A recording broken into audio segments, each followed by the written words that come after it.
అన్న చౌదరిలో డైలాగ్ చెప్పాను. నిన్న జరిగింది మర్చిపోను, నేడు జరగాల్సింది వాయిదా వేయను, రేపటి గురించి ఆలోచించను. కానీ గతం గతం, నిన్న జరిగింది మర్చిపోవాలి, ఈరోజు ఏం చేయాలనుకోవాలి, రేపు ఇంతకంటే మంచి పనులు ఏం చేయాలని ఆలోచించుకోవాలి. సంక్రాంతి శుభాకాంక్షలు. నన్ను అడిగితే మా గురువు దాసనారాయణ గారు చెప్పినట్టు, అన్నయ్య చెప్పినట్టు, నందమూరి తారక రామారావు గారు, అంటే మనం చేస్తున్న వృత్తి సినిమా రంగం. మనం సినిమా ఫినిష్ చేసి రిలీజ్ చేస్తాం.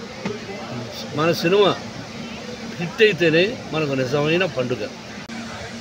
అంటే ఎంత ఖర్చు పెడదామని, ఇది అనుకోని దానికంటే కూడా చాలా ఎక్కువ అయిపోయింది.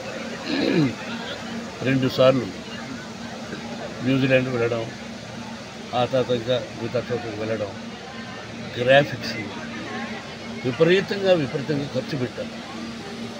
అది మించిపోయిన ఖర్చు. ఒక నమ్మకం. ఇంతకుముందు శ్రీకాళహస్తీశ్వర మహత్యం తీసిన 3 హీరోలు సూపర్ హిట్స్ అయినాయి. పరమేశ్వరుడు ఇప్పుడు మోసం చేయడు. నేను ఆయన వరాన పుట్టిన వాడిని, నా పేరు భక్తవత్సలం.